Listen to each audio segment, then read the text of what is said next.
بەڕێزان لەسەر ئاڵۆزەکانی سووریا هێزەکانی ئەحمەد شەرع لەگەڵ هێزەکانی سووریای دیموکرات گفتوگۆ دەکەین لەم بارەیەوە ئەم ئاڵۆزیانە بۆ ڕوودەدەن بۆ ڕوبەڕووبوونەوەی چەکداری ڕوودەدەن ئایا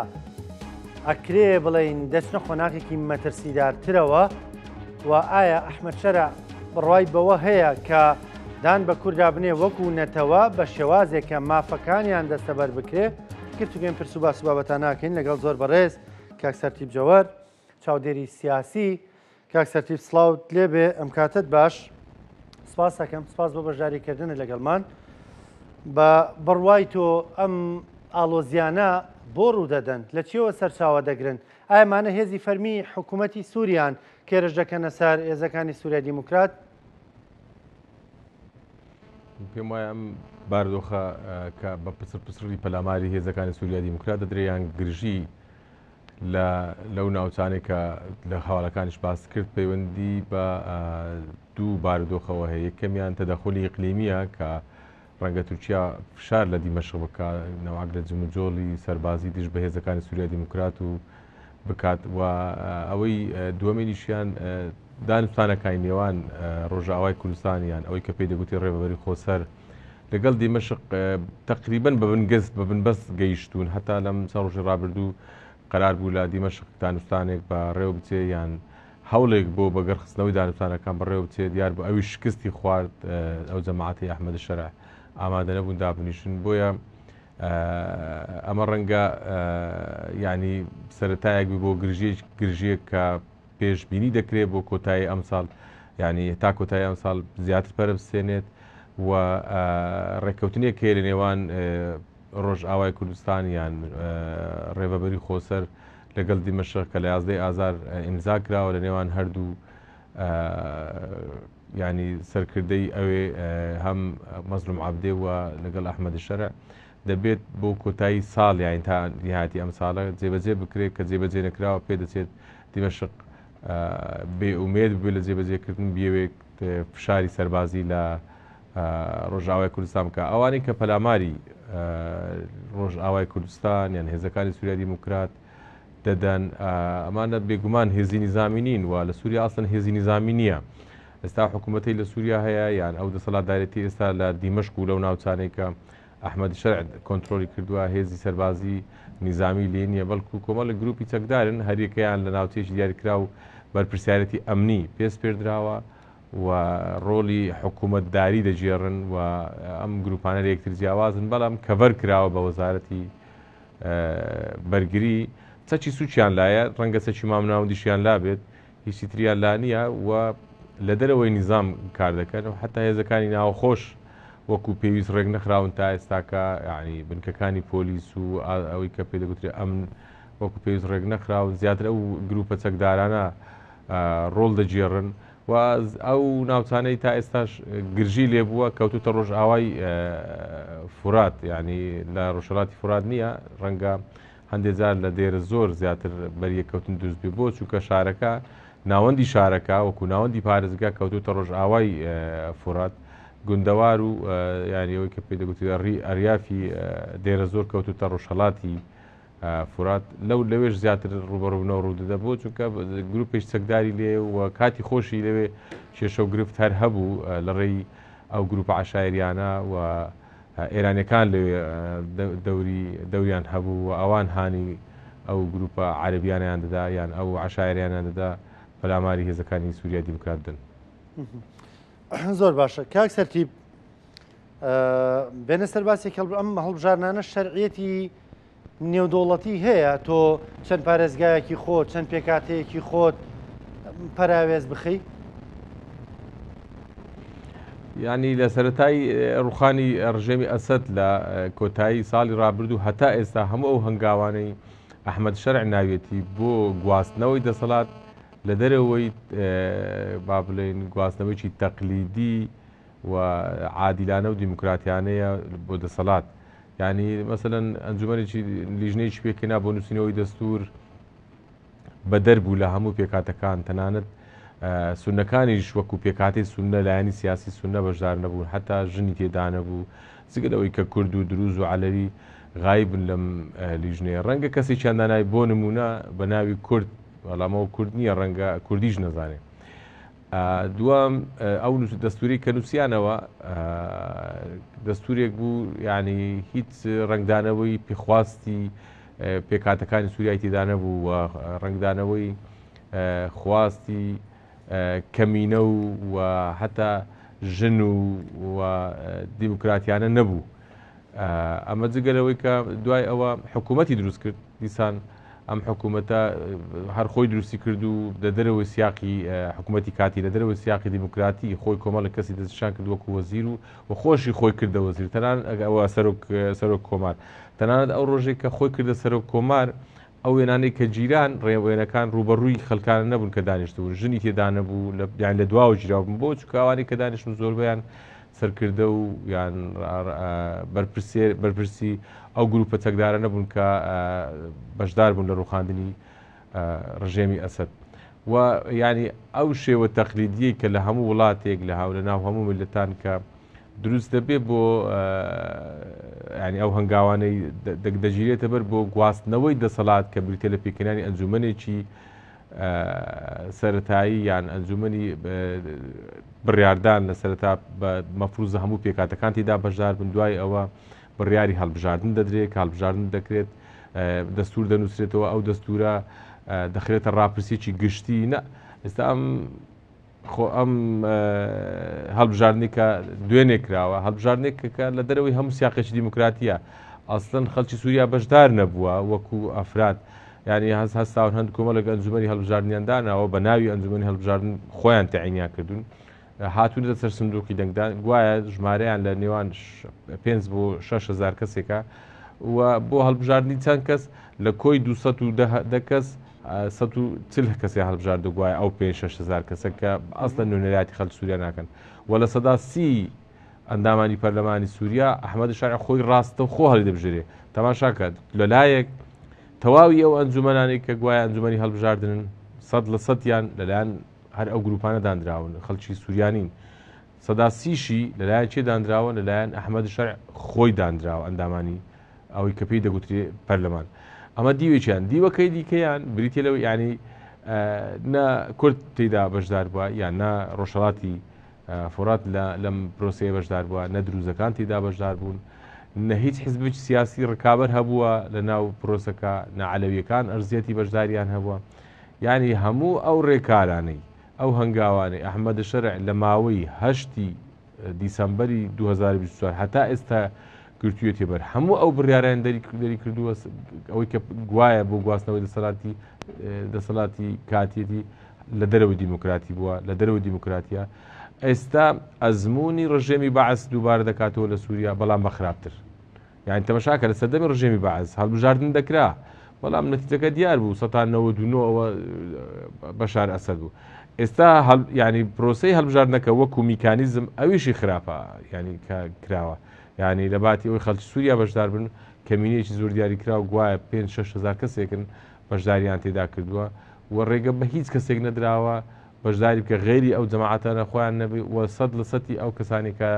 دەستنە پەرلەمانیش لەلایەن ئەحمەد شەرع و گروپەکانی دەوروبەری دەستنیشان کراون. باشە کاک سەرتیب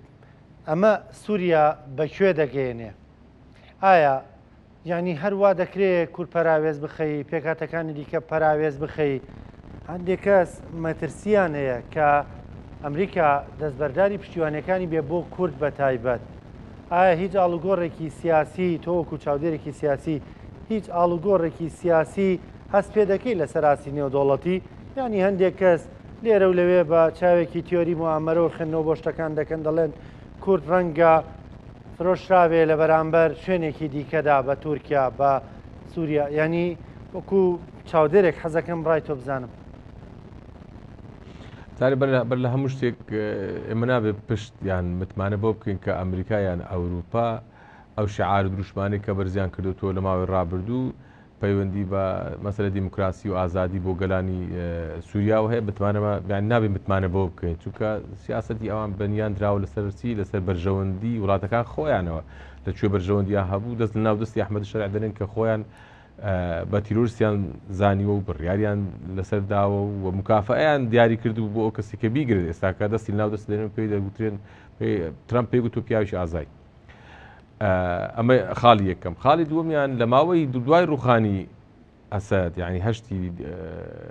کانونی یەکەمی ساڵی 2020 هەتا ئێستا بە نزیکەی دەمانگە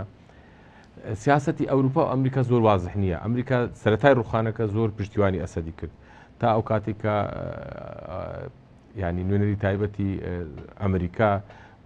تۆمبارە هاتە دیمەشق و کۆبنەوەی کرد و چەند لێدوانشی لە ساڵحی لە بەرژەوەندی ئەحمەد شەرعدا. بەڵام دوای لەو یەک دوو مانگەی ڕابردوو یان سێ مانگی ڕابردوو هەست دەکرێت کە هەڵوێستی ئەمریکا لێدوانەکانیان تەواو گۆڕاوە ینی بەرامبەر ئەحمەد شەرع. زۆرێک لە قەلەقی پێوە دیارە ئەوروپیەکانیش هەتا ئەم هەڵبژاردنەی دوێنێش کراوە تا ئێستاکە کەس دانی پێ نەناوە و مبارەکەیان نەکردووە بۆ چونکە قەلەقیەک لە سیاسەتی ئەمریکا و ئەوروپا هەستی پێ دەکرێت دەترسیان هەیە لە ئەحمەد شەرع و ئەو کۆمەڵ کوژیانی لە ماوەی دەمانجی ڕابردوو لە ناوچە جیاوازەکان ڕووی داوە لە ناوچی عەلەویەکان لە ناو دروزەکان و شەڕفرۆشتن بە کورد. ئەمە قەلەقی بۆ چێ دروست کردووە بۆ پێکهاتەکانی سووریا هەمووی دروست کردووە.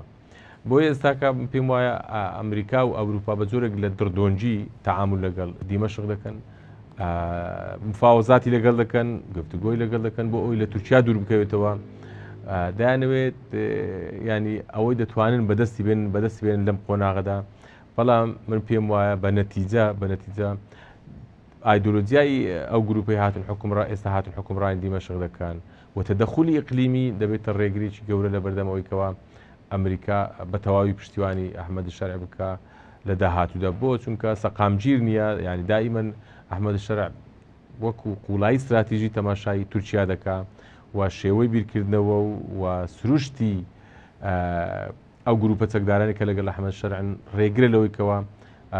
ئەمریکا تا سەر پشتیوانی دیمەشق بکە. و پێم وایە ئەم هەڵبژاردنە لە ڕووی تیۆریەوە ڕەنگە ینی بڕیارێک دەرچوو و چەند وێنەیەک گیراوە بە ماوەی 3 سەعاتێک کەمە لە تاریخی هیچ انتخاباتیش دنیا نیە 3 سەعات انتخابات بەڕێ بڕە انتخاباتە. بەڵام لە ڕووی عملیەوە هیچ قیمەتی نییە. دوێنێ ینی کورد لە ڕۆژاوای کوردستان بەیانی دەرکرد کە دژی ئەم هەڵبژاردنن و ئاعترافی پێ ناکەن و دروزەکان ئاعترافی پێ ناکەن و عەلەویەکان ئەسڵەن ینی لە مەشهەدی سیاسی سووریا غایبن و حتا ینی پێکهاتەی سیاسی لە ناوچەی ئەو ناوچەیەکەوە ئێستا ئەحمەد شەرع کۆنتترۆلی کردووە غایبە هیچ حزبێکی سیاسی نییە. بۆیە دەمێتەوەکەوە ئەحمەد شەرع بەس بیەوێ ینی ئەوروپا و ئەمریکای پێقایل کە بڵێ من انتخاباتم کردووە بەڵام بڕواناکەم کۆمەلگای نێودەوڵەتی ئەتراف بکە و ئەمە نابێتە سەبەبی ئیستقرار لە سووریا ینی سەقامگیری بۆ چونکە لە هەموو هەنگاوەکانی تا ئێستا دراون لەلایەن ئەحمەد شەرع و گروپەکەیەوە بەدەر بووە لە چی لە بەشداری پێکهاتەکانی سووریا کە ئەمە مەرجێکی ئەساسی و سەرەکی هەم کۆمەلگای نێودەوڵەتی بووە هەم مەرجێکی ئەساسیە بۆ سەقامگیری لە هەر جوگرافیایەک کە ڕەنجی جیاوازی تێدا بێ پێکهاتەی جیاوازی تێدا بێ بۆ ئەوی هەست بکەن بەشدارن. تو ناکری هەڵبژاردنێک بکەی پەرلەمانێکت هەبێت کوردی تێدا نەبێ و عەلەوی تێدا نەبێ و لایانی سیاسی جودای تێدا نەبێ و ژنی تێدا نەبێ و دروزی تێدا نەبێ ئەمە پەرلەمانێکە بە تەئکید سەرکەوتو نابێ. حتا کۆمەلگای نێودەوڵەتیش لەم بارودۆخەم پێم وایە ئەگەر ئەوروپا و ئەمریکاش داعمی ئەحمەد شەرع بکەن مستەحیلە سەقامگیری بۆ سووریا بگەڕێتەوە. بۆیە من پێم وایە بە نەتیجە بارودۆخی سووریا ئێستا بەردەوام دەبێت تا ماوەیەکی دوور درێژ تا گۆڕانکاریی نەوعی ینی بارودۆخی زۆر تایبەت دێتە پێش ئەگەر بێتە سەبیەوەی کە بە فەعلی دیمەشق بێتە دیمەشق شێکاتەکان. کاک سەرتیب دواپرسیارم دوێنێ گوێمان لە هەندێک دەنگ بوو دەیانوێت ئەحمەد شەرع دانت پێدا نانێ مامەڵەت لەگەڵ ناکە لەگەڵت دانانیشێ لە هەڵبژاردن بەشداریت پێ ناکە یانی دان بە پیرۆزیەکانیشتانانێ وەکو لە پشۆکانە دەرکەوت. دەڵێن کورت و پوخت هانتەدا بۆی کە جیابیتەوە بە هەر ڕێگەیەک بێ یعنی کورد ئەکرێ هەروە بە بێدەنگ دابنیشێ لەوێ. ینی مەخابر چارەنووسی ملەتانی سووریا و ملەتانی عێراق و ناوچەکە لە دەست ئەو ملەتانە خۆیان دانیە. کۆمەلگای نێودەوڵەتی بە تایبەت وڵاتانی زلهێز تەحەکوم بە چارەنووسی ملەتان و گەلانی ناوچەکە دەکەن ئەگەر ینی چارەنووسی ملەتان بەدەستخۆی بۆ ئەم پێم وایە ڕێفراندۆمەکەی کە لە هەرێمی کوردستان کرد هەرچەندە ینی شێوازی بەڕێوەبردنەکە و ینی وردەکاریەکەی زۆر خراپ بوو بەڵام ینی ئەوە دەنجی ملەتی هەرێمی کوردستان بوو بۆ مانەوەیان نەمانەوە ینی گەر لەوان ئەو دوو خیارە بوونایە بەتەکیید ینی کورد قازانجی لەوە دەکرد یان با بڵێن دەنجی بەسەر بەخۆیدا بوو بۆ گەلانی سووریاش بە هەمان شێوەیە ینی ملەتانی سووریا چارەنووسیان بەدەستە خۆیان نییە و مەسلەی ئەوەی کە کورد بەردەوام بی و بەردەوام نەبێت جیابێتەوە ئەمە باردۆخی ناوچەکە تا ئێستا لە ساڵحی ئەوە نییە کورداوە جیابنەوە بکە هەم تورکیا زۆر دژا هەم وڵاتانی عەرەبی دژن هەم ئەمریکاش بەرژەوەندی لەوەدانیە جارێ کورد لە سووریا باسی جیابوونەوە بکات بەڵکو ئێستا گفتوگۆیەکە لەسەرەوەی کە حکمی زاتێکی پێشکەوتوو بدرێتە کورد ئەویش بریتێ لەوەی کە جوگرافیاکەی بۆ جودا بکرێتەوە و هەندێک حەق و حقوقی پێشکەوتووی پێ بدرێت لە چه حقوقی فەرهەنگی بێ چه حقوقی بەڕێوەبردن بێ و هەندێک سەلاحیاتی اقتصادی و ئابووری بێ بۆ نمونە دەرهێنانی نەوتە و ینی ئەو وردەکاری کە پەیوەندی بە سەلاحیاتی هەرێمەکەەوە هەیە یان حکمی زاتیکەوە هەیە ینی باردۆخی سووریا ئەوەندە ناسەقامگیرە ئێستا کە تۆ ئەگەر داوای جیابنەوەش بکەی نازانین داوای جیابنەوە لە چی بکەیت چونکە ئەو دەسەڵاتی لە دیمەشق تا ئێستاکە بە تەواوی لە ناو کۆمەلگای نێودەوڵەتی ئەترافی پێ نەکراوە بۆ چونکە هەنگاوەکانی گواستنەوەی دەسەڵاتی هەنگاوی دروست نەبوون بۆیە پێم وایە ئەم باردۆخی ئێستا لە سووریا هەیە کەمێک ئالۆزە و تەنها کورد نییە لە سووریا داوای حەق و حقوقی خۆی بکە و یان پەراوێز خراپێت ئەو تا دروزەکانن هەم پەراوێز خراون هەم داوای حەقی خۆشیان دەکەن و ئەوانش هەم هێزی چەکداریان هەیە و ئەوان نقطەیەکی ئیزافیشیان هەیە جگەلەوەی ئەمریکا زۆرێک لە پشتیوانیان دەکات ئیسرائیلیش پشتیوانیان دەکات و لەلایەکی دیکە عەلەویەکانن کە ئێستا ژێردەستن و هیچ دەنجیان نییە و دەچەوسێنرێنەوە ئەوانیش ئەکید ینی داوا و خواستی تایبەت بە خۆیان هەیە جگە لەمانە هەمووی و خەڵکی سووریا بەگشتی لە ڕووی دیموکراتیەوە غایبە لە بڕیاردان لە دیمەشق یعنی تۆ تەماشاکە وەکو باسم کرد لە دیمەشق حزبێکی سیاسی ئێستا نییە باس لە چی بکە باس لە گواستنەوەیکی دیموکراتیانی دەسەڵات بکە یان حزبێکی علمانی چەپ هەبێ و لەلایەکی کەم ینی حتا مەسلەی پێکهاتەی ینی ژن بەشدار نییە لە عملی سیاسی ئێستا لە سووریا بەڵکو دەسەڵاتێکی پیاوانەیە زیاتر یعنی ڕەنگە لە ناو ئەنجومەنێک لە ناو لیژنەیەک ژنێک دابنێن بەس بۆ ئەویان نییە کە ژن بەشدار بێ بۆ ئەویانە کە بڵێ ژنێک لە لیژنەکەدا هەیە بۆیە باردۆخی سووریا بەدەست گروپێکی هەڵگیری ئایدۆلۆژیای توندڕەوی ئیسلامیەوە پێم وایە ینی بەرەو گرژی بەرەو ناسەقامگیری یان درێژە ئەو ناسەقامگیری ئێستا هەیە بەدەست ئەوانەوە درێژە دەچێشی بەڕێز کاک سەرتیب جەوهەر چاودێری سیاسی سپاس دەکەم سپاس بۆ بەشداریکردن لەگەڵمان زۆر سپاس